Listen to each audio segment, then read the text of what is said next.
What had started as a genuine connection turned into a situation until that balance began to slip. Meera found herself looking forward to those moments. Before she realized it, her feelings for Raj deepened. Then, Priya joined the firm. Raj's demeanor began to change. Welcome to Get Real with JB, a place where we explore the complex and real stories that shape our lives. My name is JB, and on this channel, we don't shy away from difficult conversations. Whether it's navigating the ups and downs of relationships, tackling career challenges, or diving into the messy but beautiful process of personal growth, we are here to share the stories that make us feel seen and heard. This is a channel where we get real, without any filters or fluff. Today's episode explores a topic that many of us might find relatable. It is the story of blurred lines between personal and professional relationships and how they can change everything. It's the story of one of my very close friends, Meera, a 27-year-old advocate who found herself entangled in a relationship with her boss. What had started as a genuine connection turned into a situation she never saw coming. It's a story about trust, vulnerability, and the realization that not everything is what it seems. If you have ever struggled to separate your work life from your personal life, grab a cup of coffee and settle in. This one's for you. A small disclaimer. To protect the privacy of those involved, the names of the people have been changed, but the emotions and experiences shared are 100% real. Meera had always been ambitious, with a clear vision for her future. From her college days, she dreamt of becoming a successful lawyer, building a name for herself in the legal field. Her path seemed well laid out: a thriving career, a sense of financial independence, and eventually personal fulfillment. At 27, she had already achieved much of what she had aimed for. She was an advocate at a prestigious law firm in the city and had a job she had worked tirelessly to secure.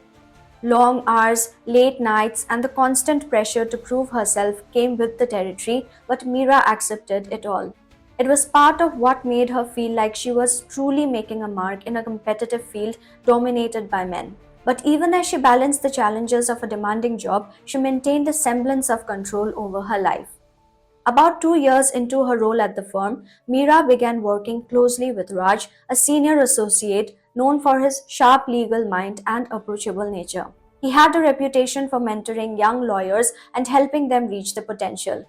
For Meera, Raj was not just a mentor but a role model. He recognized her potential early on and had started involving her in high profile cases, offering guidance that helped her grow professionally. The work relationship was productive, and Meera valued the trust Raj placed in her. But as they spent more time together, she began to notice that their conversations flowed effortlessly beyond legal strategies and case details. They talked about their families, their interests, and even the little frustrations of everyday life. Meera found herself looking forward to those moments, small breaks from the relentless pace of their work. At first, she told herself that it was simply good rapport between colleagues.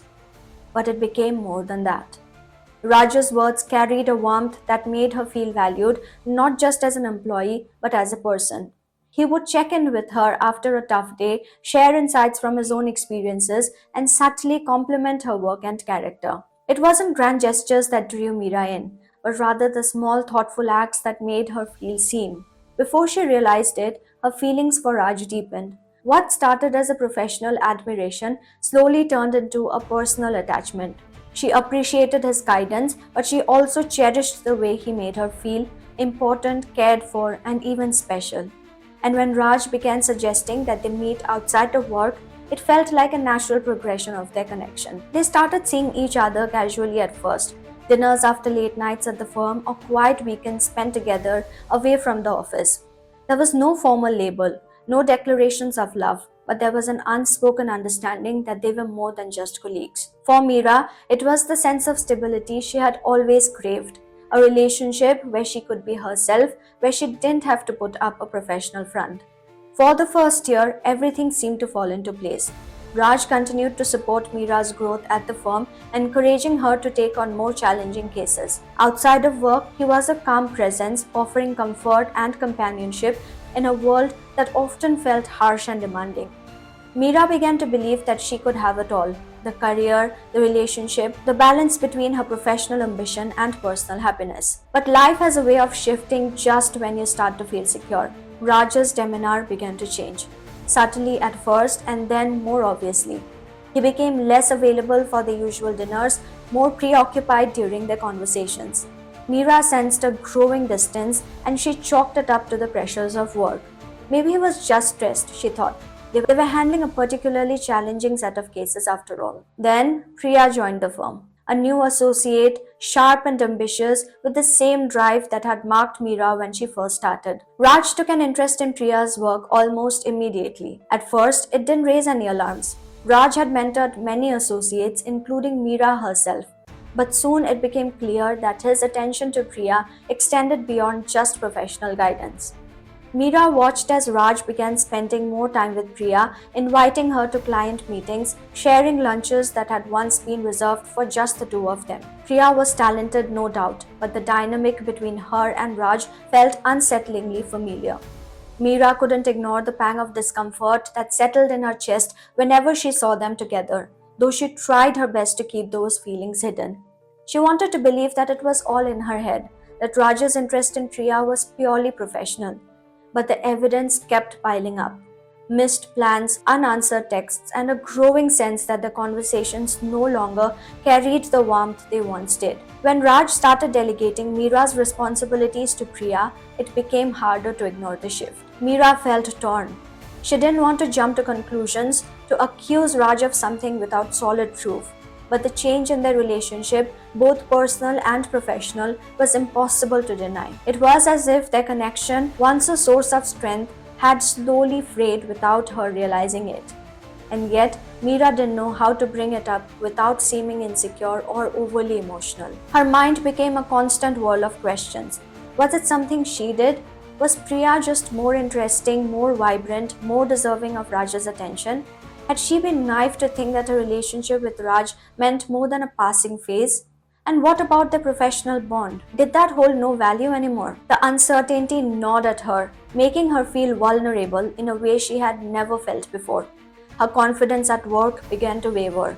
She found herself second-guessing decisions she would have made with ease before. Meetings that had once felt empowering now filled her with anxiety as she tried to read between the lines of every interaction between Raj and Priya. Did others notice the change? Did they whisper about her behind her back about how she had once been the favored associate? In the midst of this emotional turmoil, Meera struggled to maintain a sense of normalcy. She kept up her professional responsibilities, but the joy she once found in her work had faded. Each day felt like walking on a tightrope, balancing the heartbreak of seeing Raj shift away from her with the need to stay composed in the office. And through it all, she felt the weight of unspoken words, conversations she couldn't bring herself to have with Raj. One evening, after a particularly long day, she found herself sitting alone in her office, staring at her phone. She could call Raj and ask him directly about what was happening, about Priya, about where they stood. But the fear of what he might say, the fear of confirmation that he had moved on, kept her fingers frozen over the screen. Instead, Meera decided to reach out to an old friend, someone who had known her long before she ever joined the firm. As she poured out her story, she realized that she'd been holding in. She realized how much she had kept bottled up. It was a relief, but it also brought a stark clarity. For the first time, Meera saw just how much of herself she had tied to Raj's validation, how much of her self-worth had become intertwined with his approval. The conversation helped her see that she had a choice to make. She could continue waiting for Raj to change, to return to being the person she thought he was, or she could start focusing on herself, her career, her well-being, her future. It wasn't an easy decision, of course it was not, and it wasn't one she could have made overnight. But as Meera sat there, she felt a small spark of determination return, a reminder that she was more than the situation, more than the relationship that no longer served her. And while the path ahead seemed uncertain, Meera knew one thing: she needed to reclaim her story, both in and out of the office. As the months wore on, Meera found herself at a crossroads.